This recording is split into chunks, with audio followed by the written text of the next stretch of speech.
Hello friends, welcome to my YouTube channel shocking truth. आज भी दुनिया में ऐसी जगह हैं जहां पर इंसानों का विकास पूर्ण रूप से नहीं हो पाया है। वैसे इंसानों की विकास की बात करें तो हम जानते हैं कि इंसानों का विकास कैसे हुआ है। इंसान पहले बंदर थे और इसके बाद आदि मानव बने और आदि मानव के बाद इंसान। परंतु आज भी संसार में कुछ ऐसी जगह हैं जहां पर आदि मानव का अस्तित्व है। तो सवाल खड़ा होता है कि जब हमारा विकास हो गया है तो इन आदिवासियों का विकास क्यों नहीं हुआ है और ये आखिर कहाँ रहते हैं। तो नमस्कार दोस्तों, आज हम जानेंगे सेंटिनल आइलैंड के बारे में।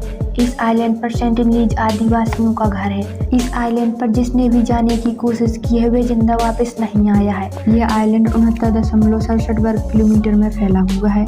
इसकी लंबाई 7.8 किलोमीटर है तथा चौड़ाई 7 किलोमीटर है। इसका तापमान गर्मियों में औसतन 30 डिग्री सेल्सियस रहता है तथा सर्दियों में 23 डिग्री सेल्सियस हो जाता है।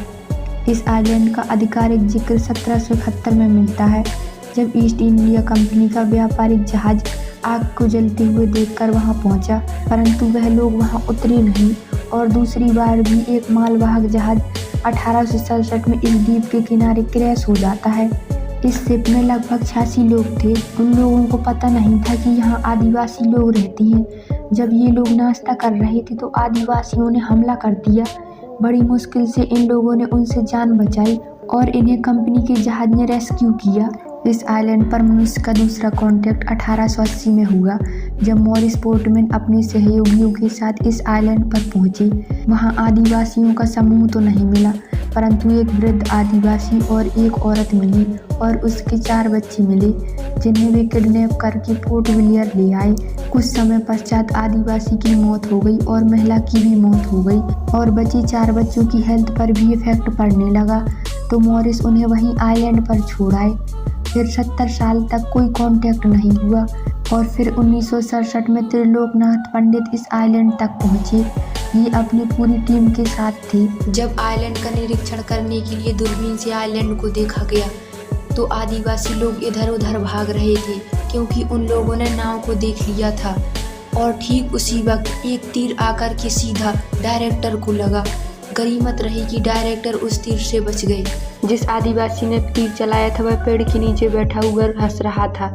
शायद सोच रहा होगा कि बड़ा मजा आया आज इन लोगों को भगाने में। टीम समझ चुकी थी कि अभी हम लोग आइलैंड पर नहीं जा सकते हैं, तो उन्होंने नाव को पीछे कर लिया और आदिवासियों के जाने की प्रतीक्षा करने लगे। और जब वो लोग आइलैंड पर पहुंचे तो उन्होंने कुछ चीज़ें रखी उनकी प्रतिक्रिया देखने के लिए, जिसमें कुछ बर्तन शामिल थे और एक गुड़िया और एक प्लास्टिक की कार, और साथ में सुअर को रखकर नाव में वापस चले गए और वहीं से आदिवासियों को देखने लगे कि वे इन चीज़ों का क्या करते हैं।